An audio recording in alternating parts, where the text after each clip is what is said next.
singing and saying things that were confusing. I tell them, call my friends that in video. Call for free information. Welcome back to CNN State of the Union. We're interviewing Dallas Police Chief David Brown. Chief Brown joins us live from Dallas. And Chief, you were telling us before the break about this horrific standoff period where the killer was singing and saying things that were confusing to negotiators. You were worried about more of your men being killed. Tell us more about this phone call. What was he singing? What was he saying? Did he seem at all in control of himself? He seemed very much in control and very determined about hurting more officers. I don't recall what he was singing or much about what he was saying. We're trying to get some of our audio transcribed from some of that conversation. But as soon as we do, I'm going to release that because we just believe in transparency as much as possible of all police incidents. But I just don't have that here today. But I can just tell you he was clear of mind, determined to hurt more officers. And without our actions, he would have hurt more officers. So we had no choice in my mind but to use all tools necessary. And it was about a pound of C4 to end the standoff.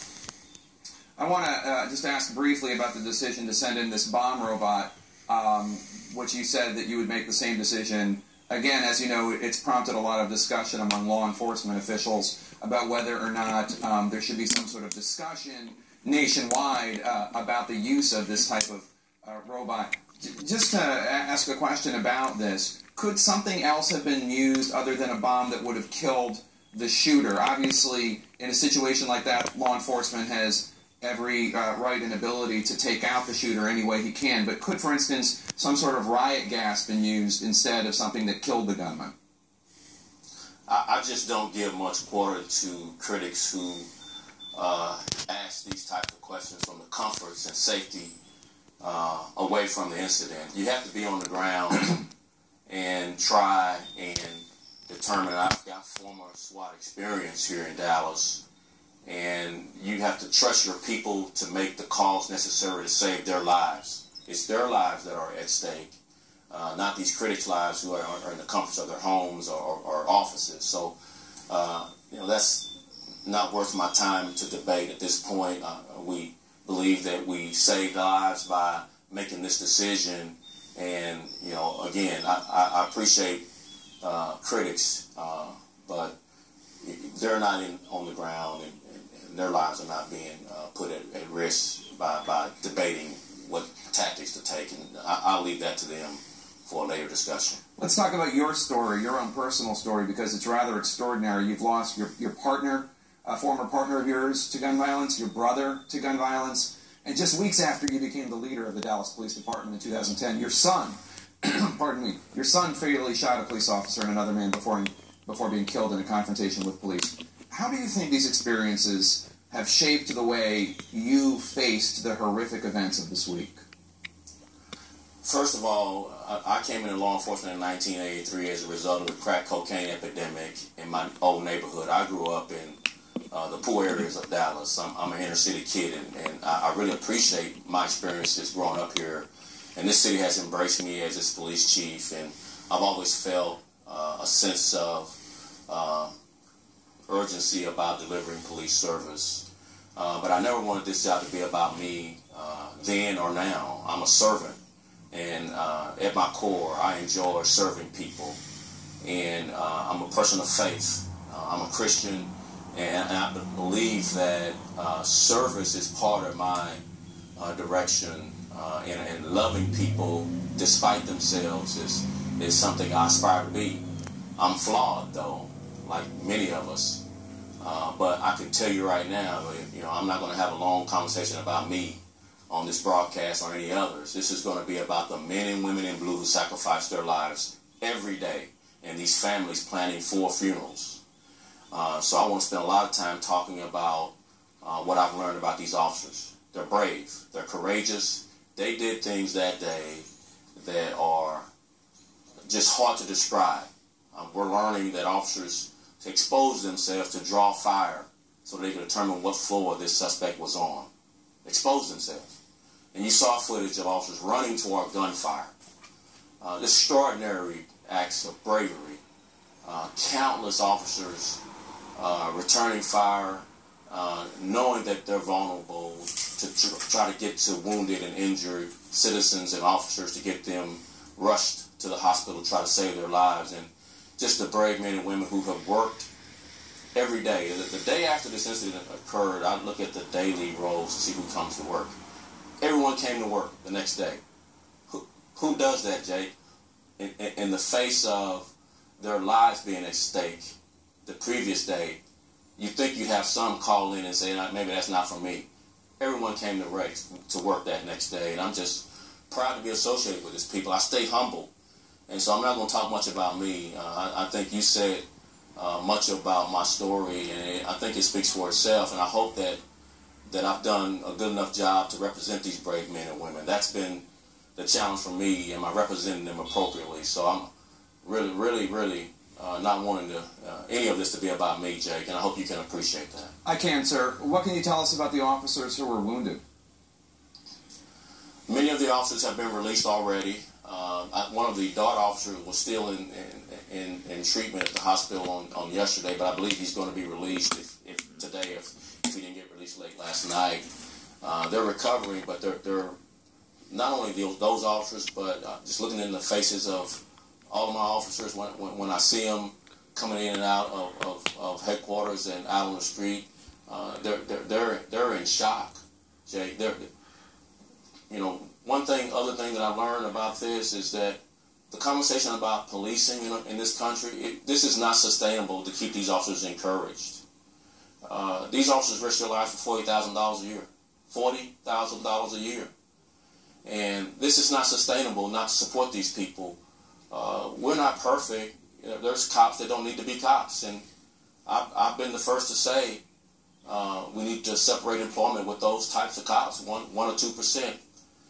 But the 98%, 99% of cops come to work and do this job for 40 grand and risk their lives not knowing whether they come home, get this criticism.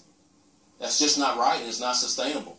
And I'm just making a plea to this country to stand up as a silent majority and show your support for these people, to keep them encouraged, to protect you.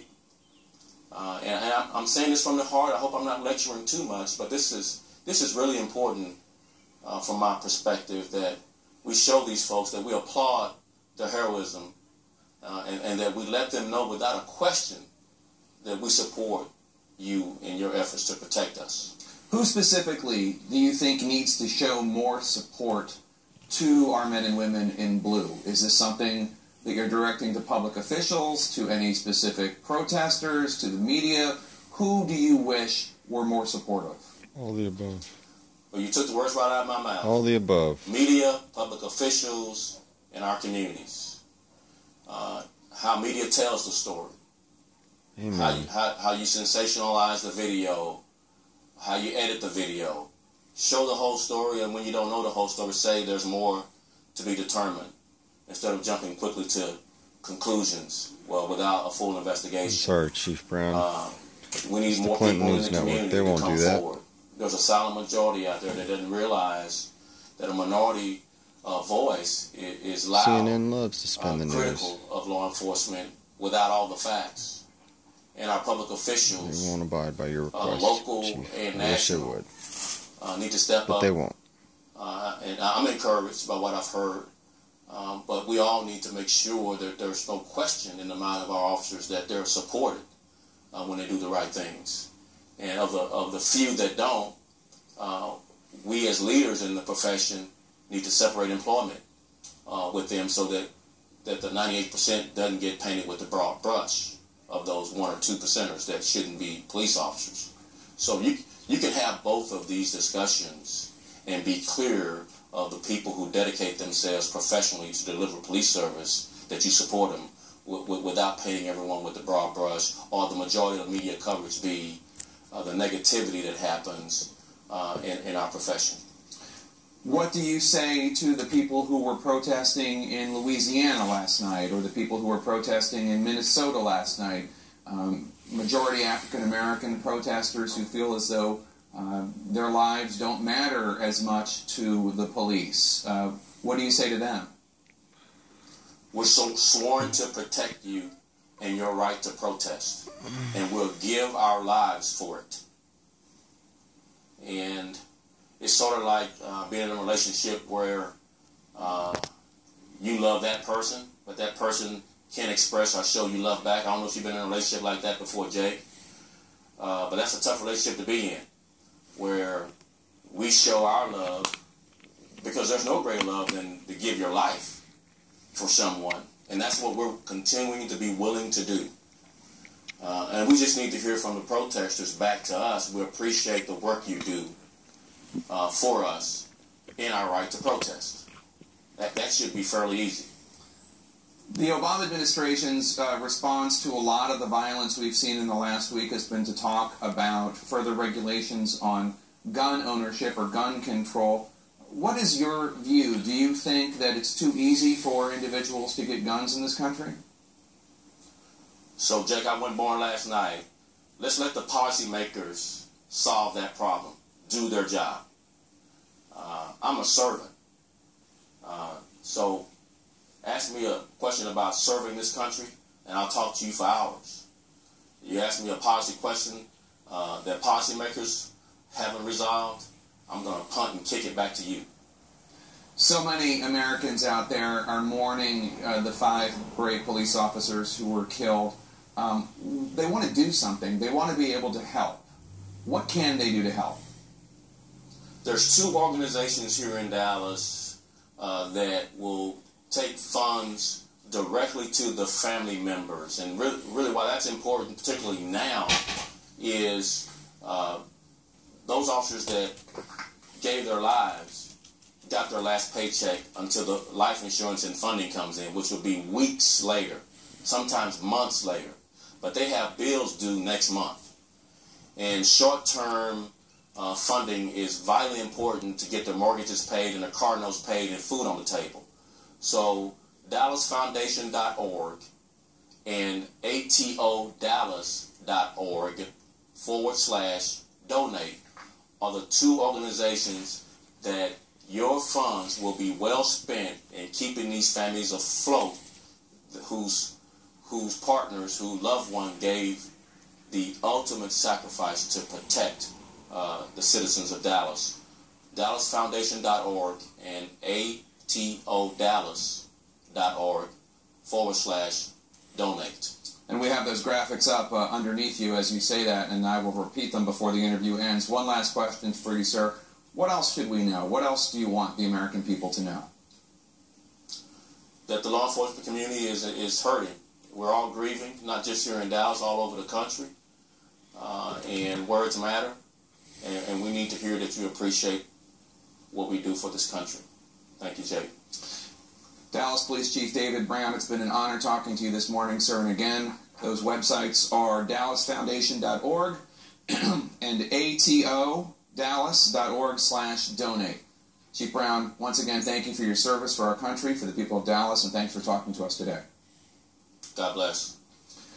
We're going to take a quick break. President Obama overseas has just weighed in on this controversy. He will, of course, be going to Dallas sometime in this week, and we will bring you more information. Stay with us after this quick break.